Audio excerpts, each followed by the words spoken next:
for me, going to have to be principally in English. My Spanish isn't good enough to fight between that. So if you have problems understanding, I'm afraid you'll have to sit next to Jan, who did an excellent job of translating this morning. So this is the workshops on aspects of multicultural liturgy in the Diocese of San Diego.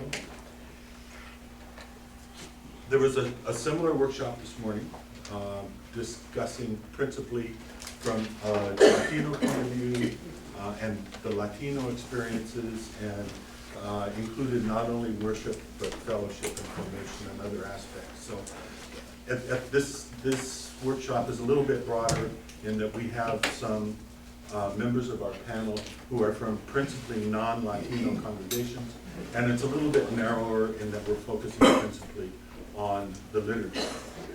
And we're doing that because I have been a member of the Diocese Liturgy Committee for several years, and so it is the interest of the diocese to make liturgy more available to all members of the Episcopal Church in the Diocese of San Diego.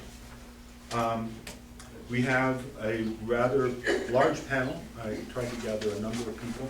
I know it says I'm a presenter. I am not a presenter. The panel and the rest of you are the presenters. I would like to think of this today as a conversation that we're having about our experiences of liturgy in communities that have a number of different cultures present, okay? Be they Anglo-Hispanic or Karen and Sudanese and Anglo, maybe Mexican, Salvadoreño and Chileno, maybe old people and young people. All of these really are kind of different cultures. I've tried to talk to 20 years old. I have 20-year-olds. I don't understand what they're saying. So let me introduce the panel. Well, first of all, before we introduce the panel, I'd like Father Garcia to open us with a prayer, please. The Lord be with you. Also with you. Father, thank you. I know that everything that we are going to talk here and everything that we're going to say here is going to be good to help building your kingdom here on earth. May everything be pleasant to your ears, Lord. In your holy name we pray. Amen.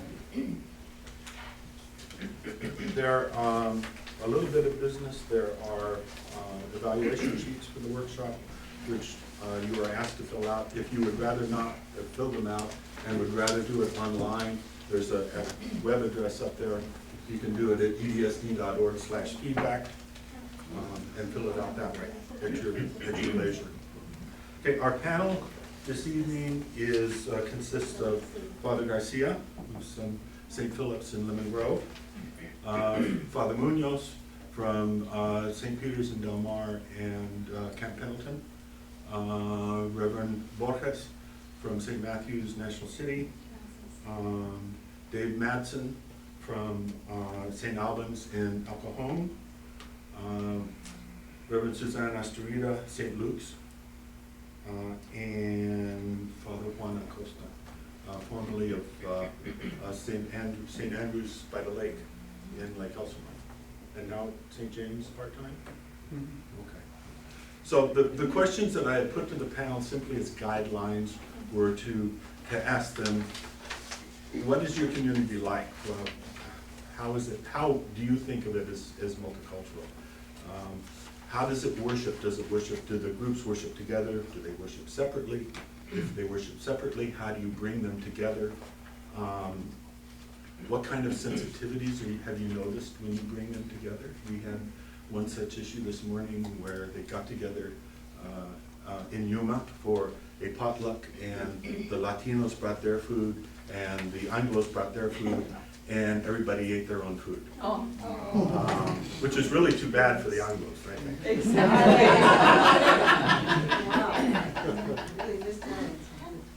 So, and really, what have you found in your experience in a multicultural community that really works bringing people together, but still so that everybody can relate to God in their own way, which is really very important in their cultural context. So how we think about God, the symbols that we use are really part of our culture. One example is the relationship of the Mexicans with Our Lady of Guadalupe. Okay, the Colombianos, the Cubanos, they don't have that relationship. So, Yes, we do, with the Virgin Mary. you do, with the Virgin Mary, Yeah. that Yeah, particular different- aspect. yeah. So there, we all have different ways of relating to God, of relating to the divine. And when you go into a church that is principally a different culture, sometimes it's like walking into a different planet. So our job today is to discuss how we go about doing liturgy so everybody gets the most out of it. Okay? That's not- Okay. Father Carlos? In my 18 years of being ordained, I think I've been facing all the time that there is certain pressure to make people change their cultural things and introduce a new religion. I think for me, now I can say that's not the way that we should be. One thing is talking about the Episcopal Church, and one thing is talking about God and what we need to be focused on. I think what people are looking when they go to a church is looking for a relationship with God. It is important to know what the Episcopal Church is. It is important to know who we are, but in order to do that, we don't have to make they change what they believe or they need to use to worship God. As Michael said, we have different approaches. For a lot of Mexicans, and when I say a lot of Mexicans, is because for a lot of Mexicans, Lady of Guadalupe is important. But also I discovered that it is okay that find out that there is a lot of Mexicans that doesn't believe in Lady of Guadalupe. And you know, it's okay. It's okay. We don't have to fight about that. However, there is people that fight about that. I think the main thing is if we can make a bridge in between the two ways of thinking, that's fantastic. Now, talking about English and Spanish, there is also a confrontation there. Language is a barrier, yes. However, what I think is that a lot of people try to get together and worry about getting together, the Anglos with the Hispanic. I never see an Anglo congregation worry about right one people getting together with right two people. Have you in your church? Yeah, yes, yes, Okay. yes. But you know, sometimes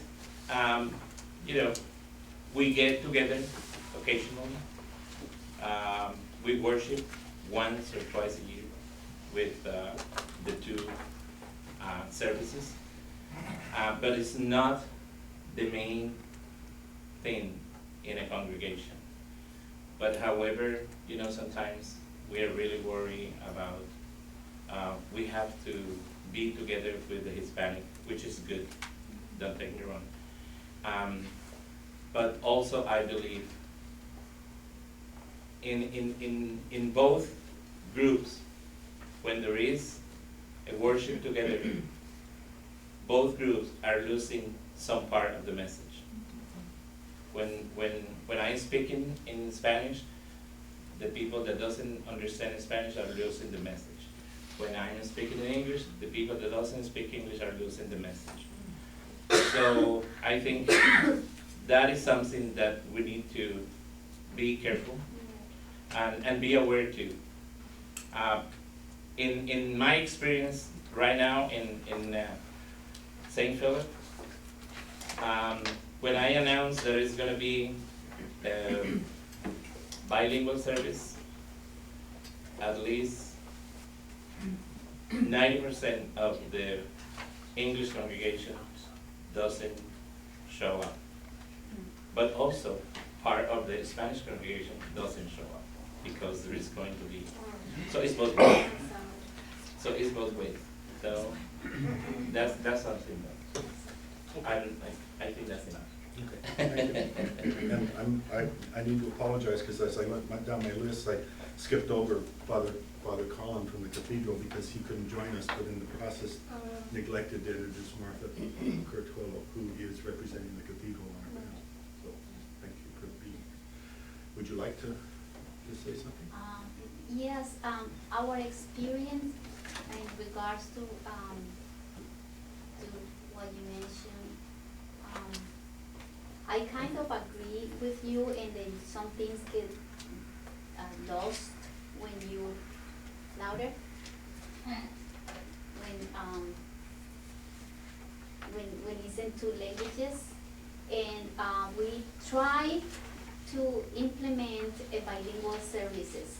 Announce it many times at the 10:30, which is the Anglo service, and in our service, and actually we have a declining in congregants that day too.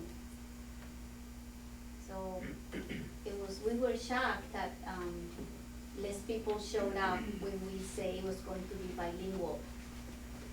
However, the difference is when we do something cultural, then people show up. Like I mentioned in the other workshop about Easter, where we included tamales and piñata and the music of the Anglo congregation. They all knew that this Easter was going to be different, that it was going to have the Latin flavor, that they were going to were integrated that day, and I understand that the number of congregants grew. And then also we have the Latino congregants showed up after their service, after the English service, to participate in the activities. So it seems like in the church didn't work the service bilingual, but the activities and what I was mentioned before is that it's not that we are not, I'm speaking for the Latino congregation, that we are not familiar with the English service because the service is different, the music is different, so we are not familiar with them, and maybe the first step that we're trying to do is find common activities to do to get to know each other. It's like we are neighbors because we are separate. Maybe we should be one, but right now that's what we have. Completely we're segregated. So just getting to know each other is the first step that we're trying to do. Trying to be comfortable with each other, learning about each other, and maybe that will develop later, more in the relationship. But as it is right now, it's hard to do certain things when you don't trust, you're not familiar, they're not comfortable if they're going to be accepted or not.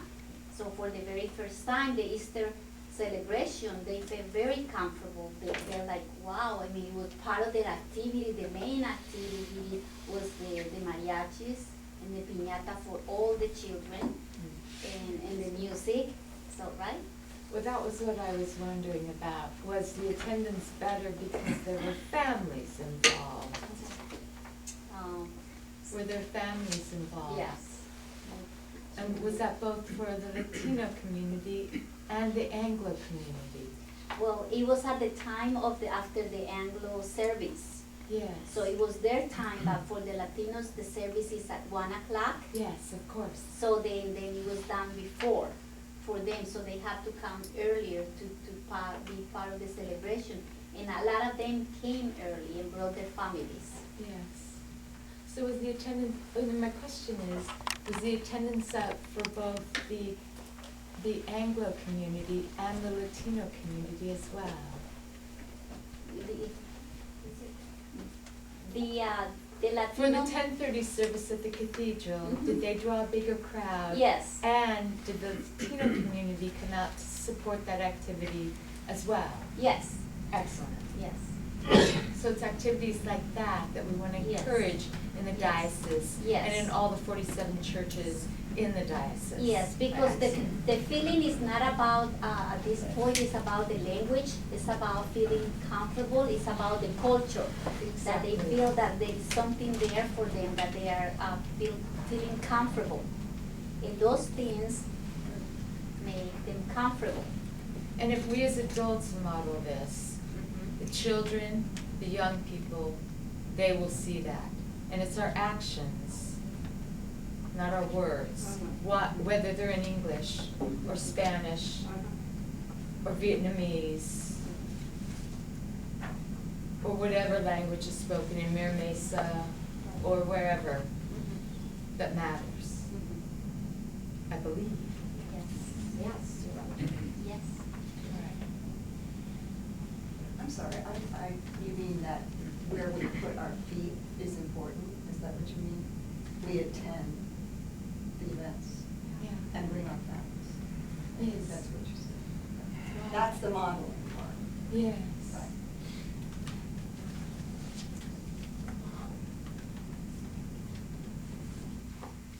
Further point? I'm going to stand up.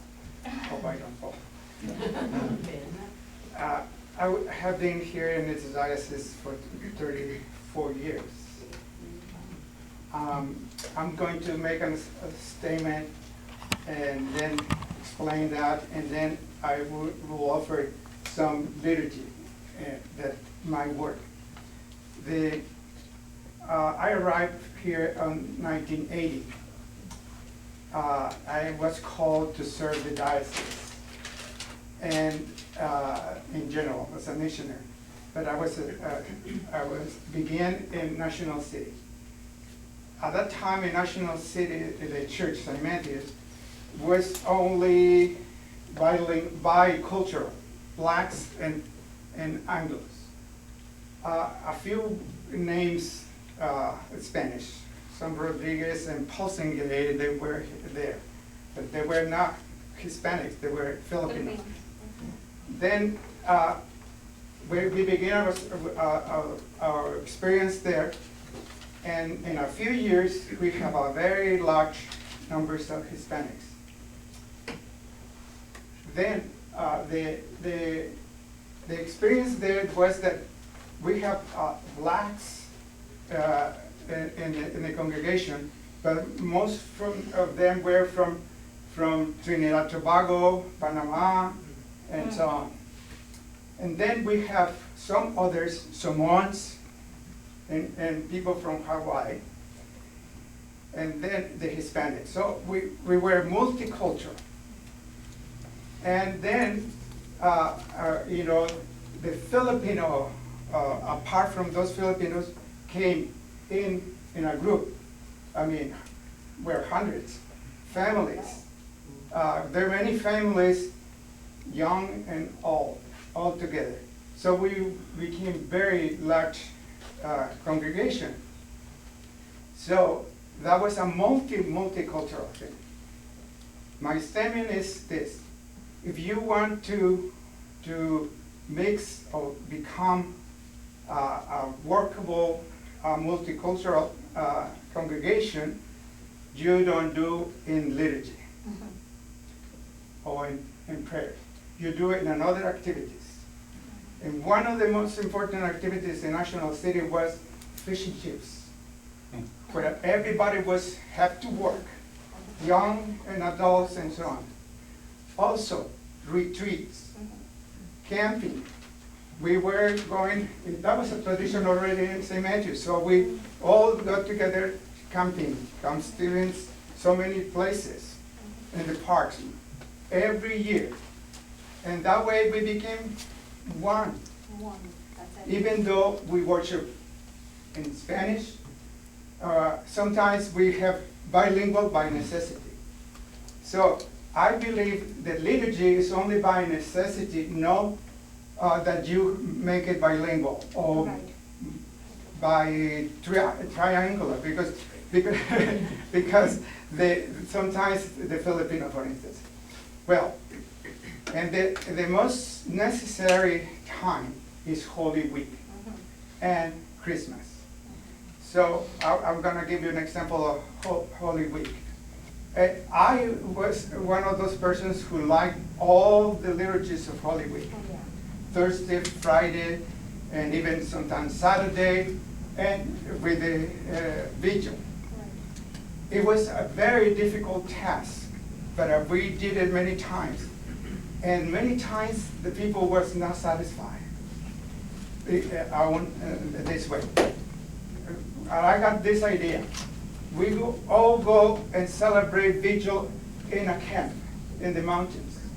Spend the night there. And the idea was, instead of reading the lessons for that, we assign people to get in groups, the Filipinos or the Anglos or whatever, different groups, youth, assign somebody to tell the stories of the lessons for the vigil. And it was fun, and it was nice, and we make it. The second time we tried to make it snow when we were there, so it ruins most of the thing. So anyway, that's an example. But the other liturgies, because Holy Week is sacred for Latinos and for everybody, but most for the Latinos, it's important to have it. So in that case, you have to work it and adapt it to the people. And my final statement in this, we need to make liturgies simple as much as possible. We used to make whole books with trilingual, it was okay, but it's better to make it simple. And advice, if you do the vigil, do it this way. I practice this in other places, that to assign the people to tell the story rather than to reading all those lessons. And then finally, had the Eucharist and celebration. That was my experience. Thank you. So that we don't put off seem like we're putting off the non-Latino communities to the very end. Reverend Astrida, would you like to provide some comment? Yes. My voice really doesn't carry, I'm told, so if you can't hear me, would you just go like that? I am at St. Luke's in North Park. That's at 30th and University in San Diego. About 80% of our members are from the South Sudan, or their children and grandchildren. And so there are dynasties who've grown up in the church since the first group of people arrived. Fortunately, you mentioned symbols. Our symbol outside and inside hugely is Christ the King. So that's our dominant symbol that we look at above the altar and outside the church. As many of you know, among the Sudanese there are tribal groups, there's Deacon, Wera, many others. We try to emphasize the body of Christ at St. Luke's in so much as we can. It's interesting, we're organized liturgically. I think that's interesting, following what you've been saying, because the 8:45 service we call the quiet, reflective service. There's no music. It's very small. We have it in the chancel. There are about 8 to 12 people there, and we have a dialogic sermon. For whatever reason, Anglos mostly come to that service, with a few Sudanese. 10:45 is anything but quiet and reflective. We have an average of 28 to 30 children in attendance. It's mixed. Families. Of course, I'm the priest, I'm Anglo. I have a lay leader who's Sudanese. We do the children's sermons together at the crossing, at the altar. Children's Sunday school is offered during the adult sermon. We have a volunteer Anglo teacher with Sudanese assistants, so that is done in 2 languages. And the children come back at announcement time. Now, in the second service, I was thinking, how do I describe this? And this is what, I don't know, has anybody ever been to St. Luke's? All right. So I would say vigorous celebratory music. Is that pretty much? Absolutely. Yeah. Drums, percussion instruments of every sort, bells, tambourines, cucarachas, whatever. The music is a blend. We take it from the Sudanese hymnal, we take it from Wonder, Love, and Praise, from the Teze tradition, because it's easy to sing, and we can repeat, and selected hymns from the hymnal 1982. And I noticed one of your questions was, tell us what doesn't work. All music from the hymnal 1982 doesn't work. Does not work at all. So I remember one newcomer says, well, don't we ever sing Beat Out My Vision? I said, well, very little. The choir is all volunteer. We practice on Sunday only. So I thought, well, how can I make a positive out of this? So we decided that we would say the service begins at 10:45 because that's when the choir begins to gather. And they start to sing and practice. And the actual service begins on or about 11 o'clock. So we're just making it a virtue, I guess you say. I mean, people got upset, wow, why isn't anybody here on time, and so forth and so on. So we decided we just give up that argument altogether. And we use electronic piano, although we have a perfect, wonderful organ. The choir director leads the singing, teaches new music before the service, which is sometimes necessary. We had to do that to even introduce the Teze tradition. We have to teach it before the service. We come together in one service on the High Holy Days, and that seems to work well. It's interesting that for whatever reason, and this precedes me, both cultures seem to work well together on the altar bill. This is a task. They're involved in that supports worship. They work very well on that. Work very well together in anything at all that involves the children, that has to do with liturgy or Sunday school. That doesn't seem to be a barrier then, working in those areas. The Master of Acolytes is a former lost boy. He trains the acolytes, he, dare I say, disciplines them, and leads them in all things in worship. However, the MC is Anglo. So in terms of liturgy, it turns out they're really doing the work of the people. And this has happened over time.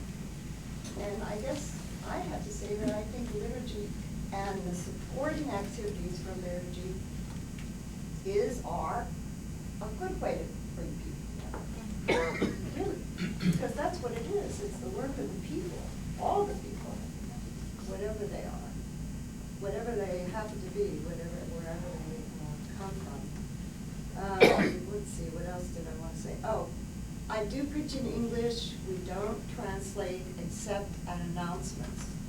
At announcements, the bishop's warden, who is from the South Sudan, translates. In my preaching, shall we say, I'd like to use strong subjects and strong verbs. And just a few supporting clauses so that maybe my message can be heard.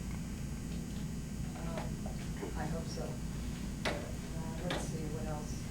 I think that's about it. I invite you all to come and visit with us.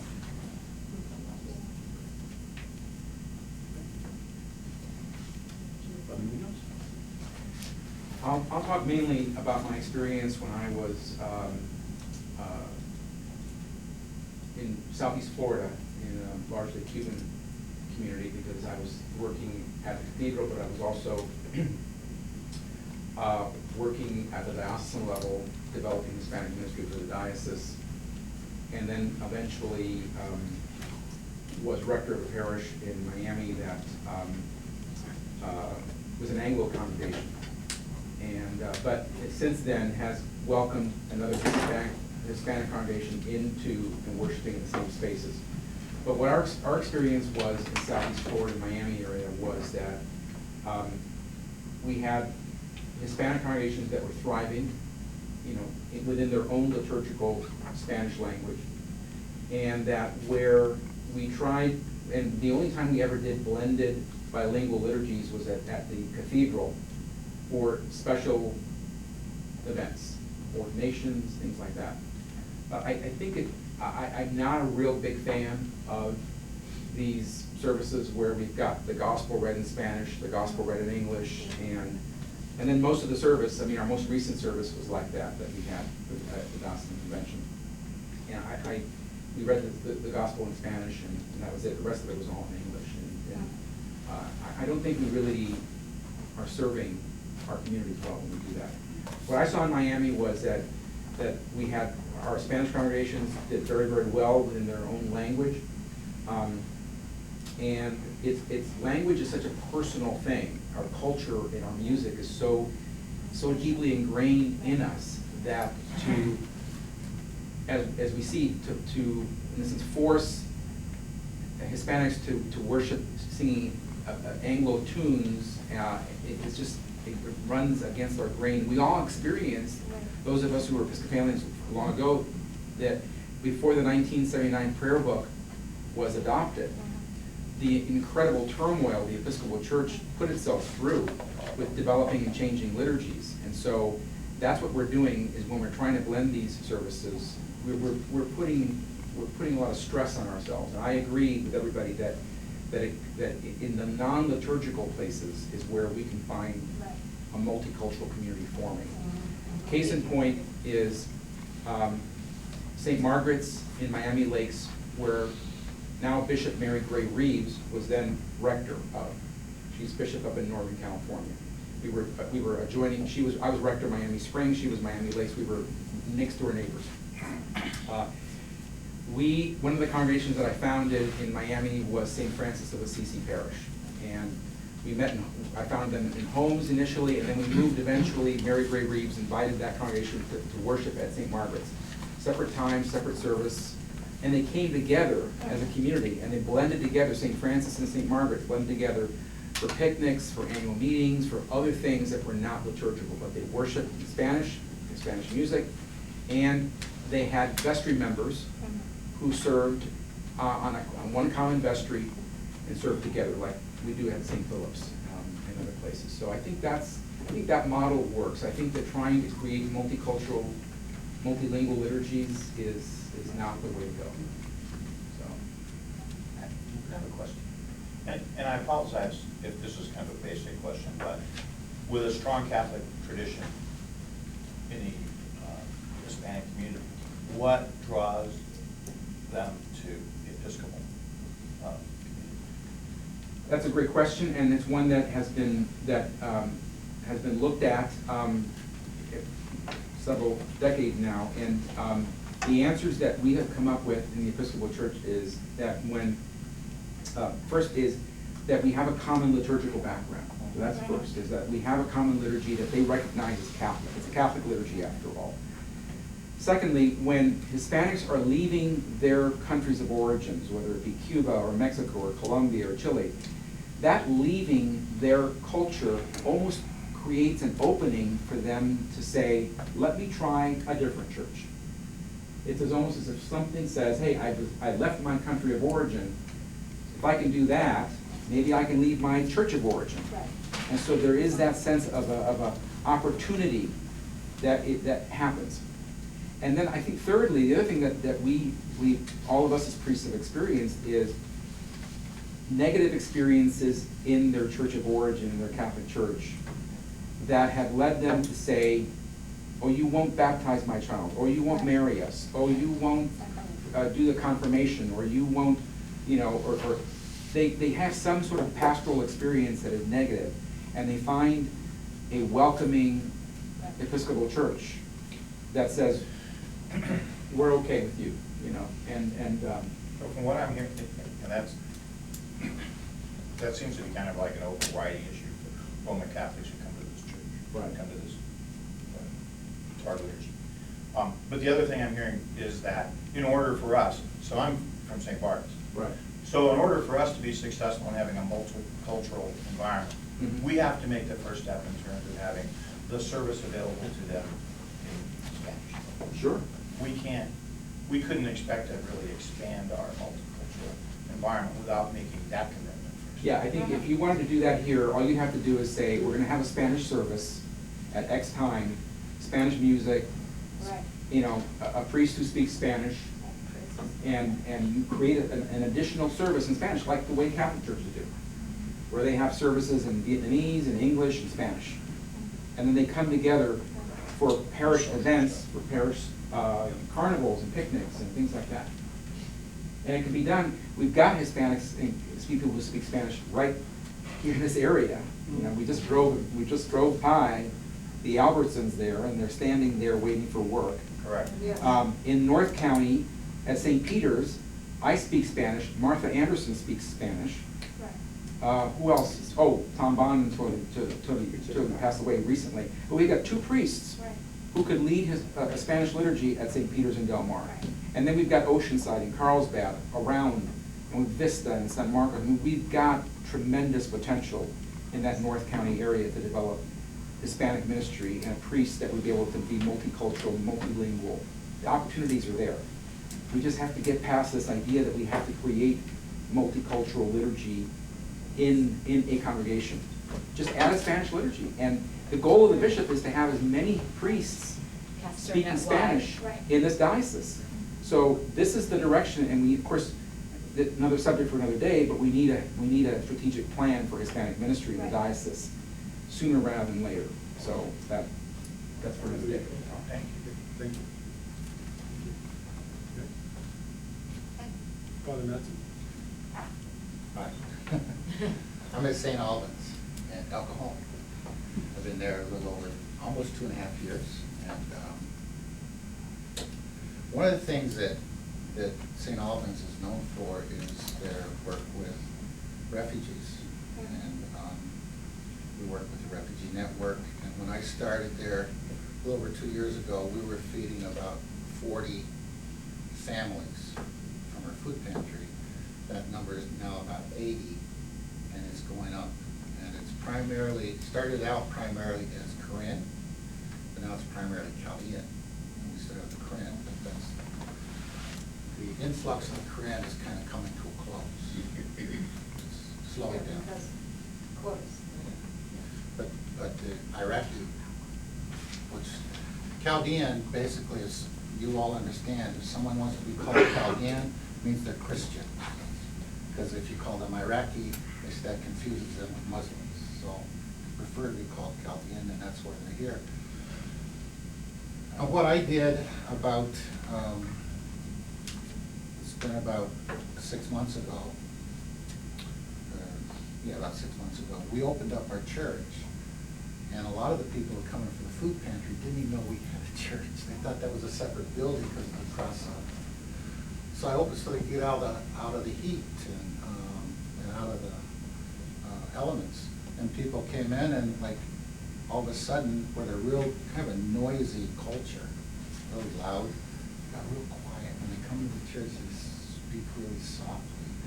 And they saw the holy water and the Madonna, and they just felt right at home. And I thought, maybe we could do a mass here. And I thought, I'm not Roman Catholic. So some people say, yeah, you're Roman Catholic, right? I said, no, I'm Episcopal. Well, what's the difference? I'm married and we don't have a bishop, we don't have a pope.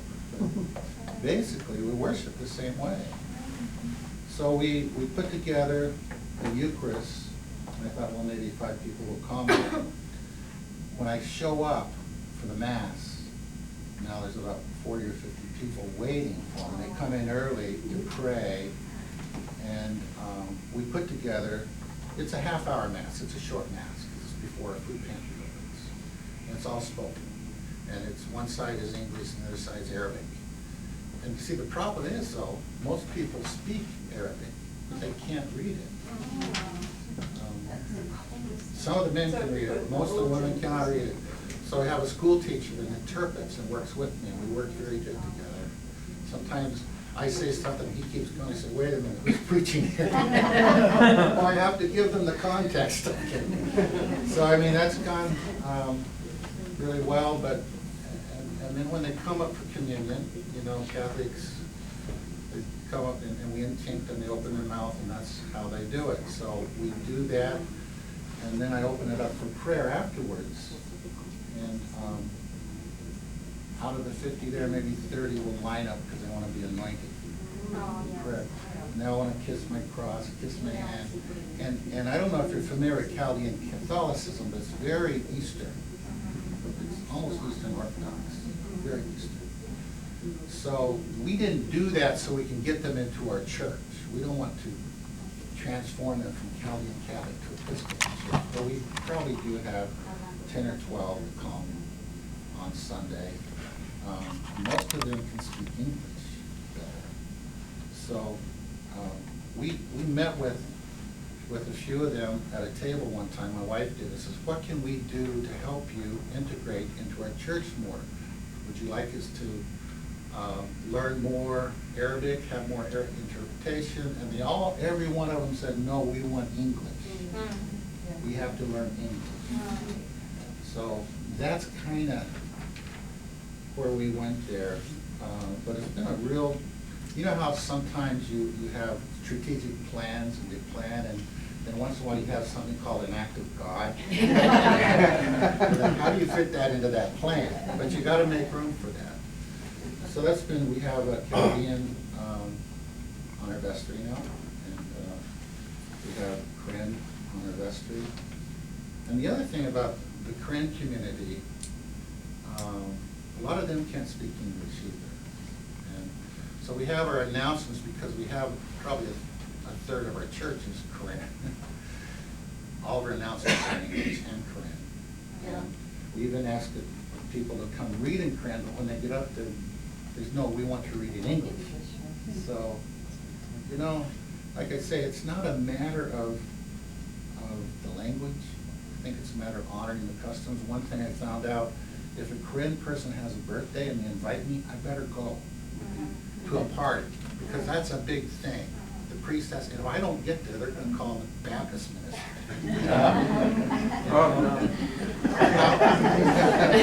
They don't like to do that because he goes on and on and on.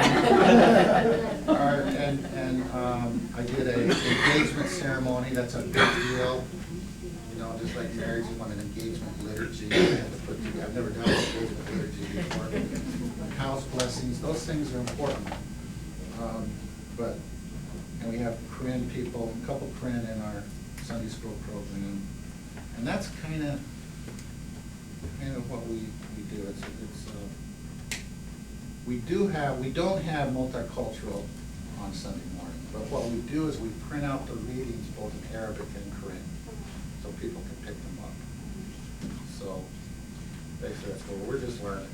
That's kind of what we're doing. Thank you very much.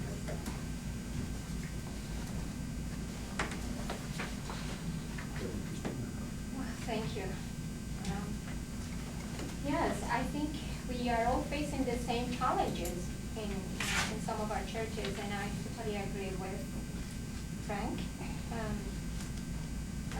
I've been living, though, a very special moment as a Methodist Episcopal Church, even though I said in the previously that we have mostly 90% of the congregation Filipino.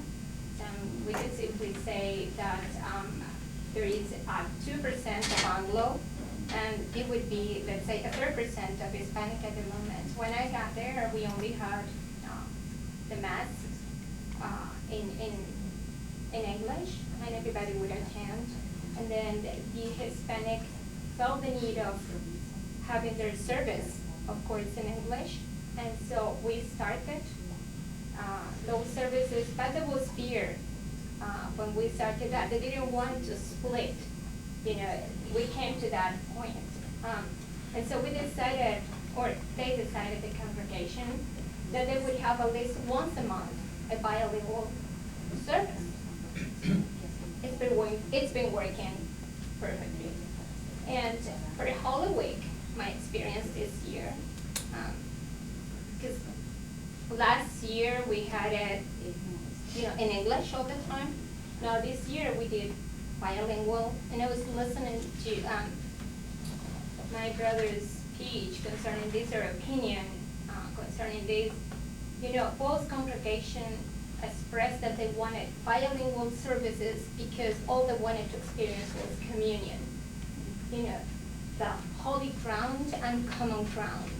And it's an interesting thing because even within the Philippines, I explained before, there are 5 tribes, so they speak different dialects. Then the Hispanic speak Spanish, and then I'm from Cuba, and I have a different tradition than each and every one there. And it's been for me a learning also, and it's only through this that I wanted to share. Tomorrow we're having that in our gospel. I am the vine. Jesus said, you are the branches. And as we heard last Sunday, in the house of my Father there are many dwellings. So thank goodness for the beauty of diversity. And thank goodness because of the Holy Spirit that actually calls us to common ground. And I'm continuing those, and I pray that we can continue those services at least once a month. We've also done Tuesday services where the gospel is being, let's say, proclaimed or read out loud in different languages. And we're planning for Pentecost to do the same. And there's a lot. I think we are all stepping on the same ground. And I do agree that, especially that, even being, Hispanic, I do celebrate in English with the same joy. I can't say that because I love it. It's what I've been called to. But when I do it in my native language, there's something that goes beyond words that comes with us. We all understand that. It's the same thing for the Anglo people. When you hear your songs, your traditions, you're there. You're taken, altogether taken by heaven and earth, both. So this is my experience. I'm really blessed to be where I am at the moment.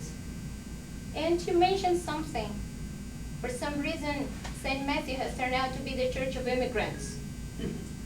There's a lot there going on. So we are just wanting to abide and dwell in the Father's house in love and learning from one another.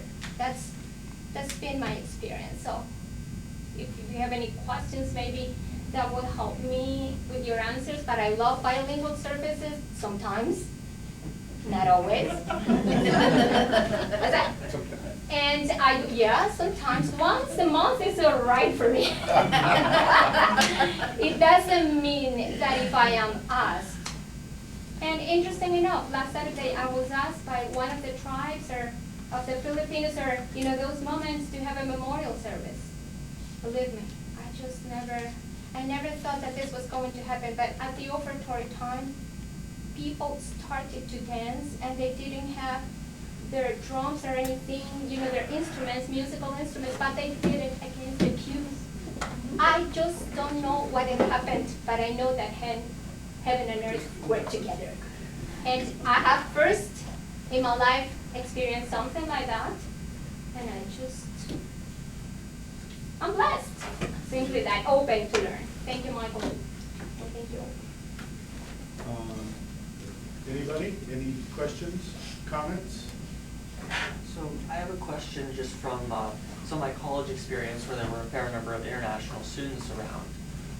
One thing that we had done was to have occasional songs in other languages. Spanish was the most common, but especially at Christmas we do Silent Night in about 10 or 15 languages. Do you think of this as something that is, like in a college context it was great because college students love to see, okay, here's something new and different, sure, I'll try that. Outside of that, is it something valuable for a church to occasionally not do something non-English? Or is that something that will be just not really any help to anyone? I think on special diocesan events, to have a hymn that is in Spanish, for example, would be a good thing to do to help, you know, make awareness of the different cultures and ethnic groups that exist within the diocesan. So to sort of say, look at the big family that we're made up of. So not just Spanish, but Sudanese or Chaldean, but you know, we would say, this is who we are as a diocese. And this liturgy represents our diversity coming together. So that can be a special moment to celebrate that diversity. But it has to be done very well. If it's just sort of an afterthought, then it feels and looks like an afterthought.